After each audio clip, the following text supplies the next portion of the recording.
Hello और welcome. आज हम क्लास 9th बायोलॉजी के चैप्टर 4 का 5वां टॉपिक एक्सप्लोर करने जा रहे हैं, द सेल मेम्ब्रेन।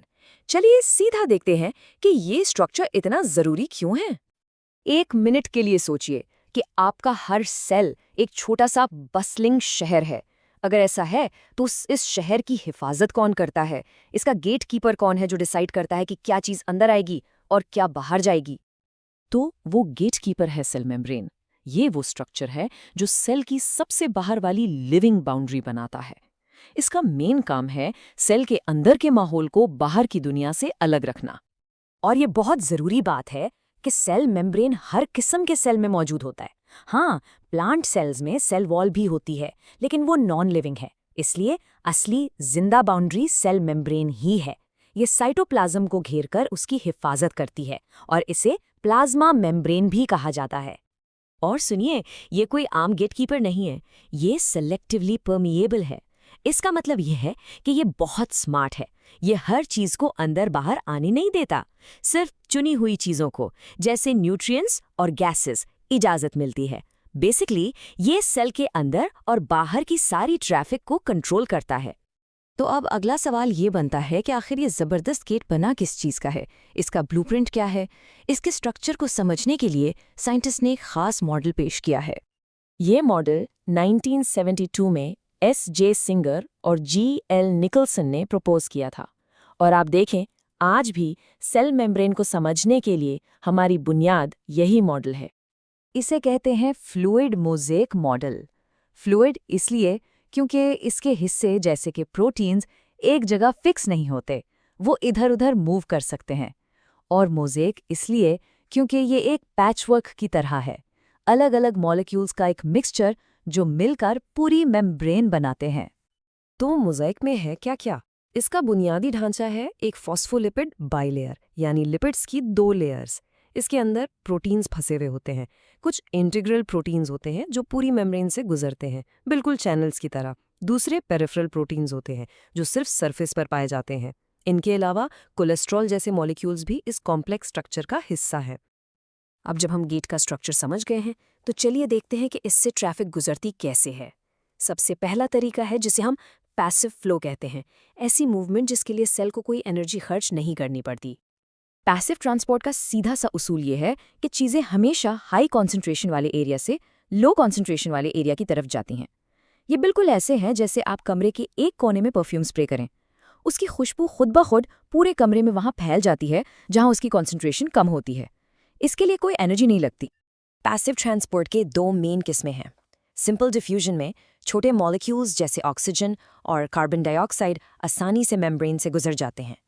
लेकिन फैसिलिटेटेड डिफ्यूजन में कुछ बड़े मॉलिक्यूल्स जैसे ग्लूकोज या चार्ज्ड आयन्स को एक हेल्पर की ज़रूरत पड़ती है। ये हेल्पर एक खास कैरियर प्रोटीन होता है जो उन्हें मेम्ब्रेन के पार ले जाता है। अब बात करते हैं एक बहुत ही खास किस्म के पैसिव ट्रांसपोर्ट की, जो सिर्फ और सिर्फ पानी पर अप्लाई होता है। इस प्रोसेस को कहते हैं ऑस्मोसिस। ऑस्मोसिस को समझने की ये जानना है कि पानी किस तरफ मूव करता है। लोग सोचते हैं पानी हाई वाटर कॉन्सेंट्रेशन से लो की तरफ जाता है, लेकिन असली रूल ये है, पानी हमेशा लो सॉल्यूट कॉन्सेंट्रेशन वाले एरिया से हाई सॉल्यूट कॉन्सेंट्रेशन वाले एरिया की तरफ जाता है। मतलब जहां नमक या चीनी जैसी चीजें ज्यादा घुली हुई हों, पानी उस तरफ खिंचा चला जाता है।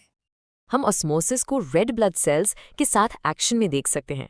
अगर आप सेल को एक हाइपोटोनिक सोल्यूशन में रखें जहां बाहर सोल्यूट कम है, तो पानी तेजी से सेल के अंदर जाएगा और वो फट जाएगा। अगर आप उसे हाइपरटोनिक सोल्यूशन में रखें जहां बाहर सोल्यूट ज्यादा है, तो पानी बाहर निकल जाएगा और सेल सिकुड़ जाएगा। सिर्फ आइसोटोनिक सोल्यूशन में जहां सोल्यूट कॉन्सेंट्रेशन बराबर होती है, सेल नॉर्मल और आराम से रहता है। लेकिन प्लांट सेल्स का क्या? वो हाइपोटोनिक सोल्यूशन में फटते क्यों नहीं? इसकी वजह है उनकी मजबूत सेल वॉल। पानी फिर भी अंदर जाता है, लेकिन सेल वॉल इतनी सख्त होती है कि वो सेल को फटने नहीं देती।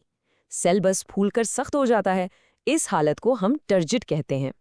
अभी तक हमने देखा कि चीजें नेचुरल फ्लो के साथ कैसे मूव करती हैं, लेकिन क्या होता है जब सेल को किसी चीज को उस नेचुरल फ्लो के खिलाफ मूव करना हो? उसके लिए सेल को एनर्जी खर्च करनी पड़ती है। इस प्रोसेस को कहते हैं एक्टिव ट्रांसपोर्ट। ये पैसिव ट्रांसपोर्ट का बिल्कुल उल्टा है। यहाँ मॉलिक्यूल्स को पुश किया जाता है, लो कॉन्सेंट्रेशन के एरिया से हाई कॉन्सेंट्रेशन के एरिया की तरफ। इसको ऐसे समझें जैसे आप एक भारी पत्थर को पहाड़ी पर ऊपर धकेल रहे हैं। इसमें बहुत एनर्जी लगेगी। और ये एनर्जी आती कहाँ से है? ये आती है ये खास मॉलिक्यूल से जिसे कहते हैं ATP, यानी एडेनोसिन ट्राइफॉस्फेट। ये सेल की एनर्जी करेंसी है। जब भी सेल को कोई काम करना होता है, वो एक ATP मॉलिक्यूल खर्च करता है, उसे तोड़कर उसके अंदर मौजूद एनर्जी को इस्तेमाल करता है। इसका एक परफेक्ट एग्जाम्पल है सोडियम पोटाशियम पंप। चलिए इसको देखते हैं। पहले सेल के अंदर से 3 सोडियम आयंस पंप प्रोटीन से जुड़ जाते हैं। फिर एक ATP मॉलिक्यूल एनर्जी देता है। इस एनर्जी से पंप की शेप बदल जाती है और वो सोडियम आयंस को सेल से बाहर धकेल देता है, भले ही बाहर उनकी कॉन्सेंट्रेशन पहले से ज्यादा हो। इसके बाद बाहर से 2 पोटाशियम आयंस पंप से जुड़ जाते हैं और जब पंप अपनी असल शेप में वापस आता है तो वो उन्हें सेल के अंदर ले आता है। तो आखिर में इन सब बातों का मतलब क्या हुआ? ये गेटकीपर सेल के लिए इतना ज़रूरी, इतना असेंशियल क्यों है? यह गेटकीपर की वजह से ही है कि सेल को जिंदा रहने के लिए ज़रूरी चीज़ें मिलती हैं, जैसे कि न्यूट्रिएंट्स और ऑक्सीजन। इसी की वजह से सेल अपने फजूल मादे जैसे कार्बन डाइऑक्साइड को बाहर निकालता है। और सबसे ज़रूरी, ये सेल के अंदर एक मुस्तहकाम बैलेंस्ड माहौल बनाए रखता है। इस हालत को होमियोस्टेसिस कहते हैं। तो सारी बात का खुलासा ये है कि सेल मेम्ब्रेन कोई आम दीवार नहीं, बल्कि एक डायनामिक फ्लूइड गेटकीपर है। ये फ्लूइड मोज़ेक मॉडल पर बना है और सेल की ट्रैफिक को पैसिव और एक्टिव ट्रांसपोर्ट दोनों से कंट्रोल करता है।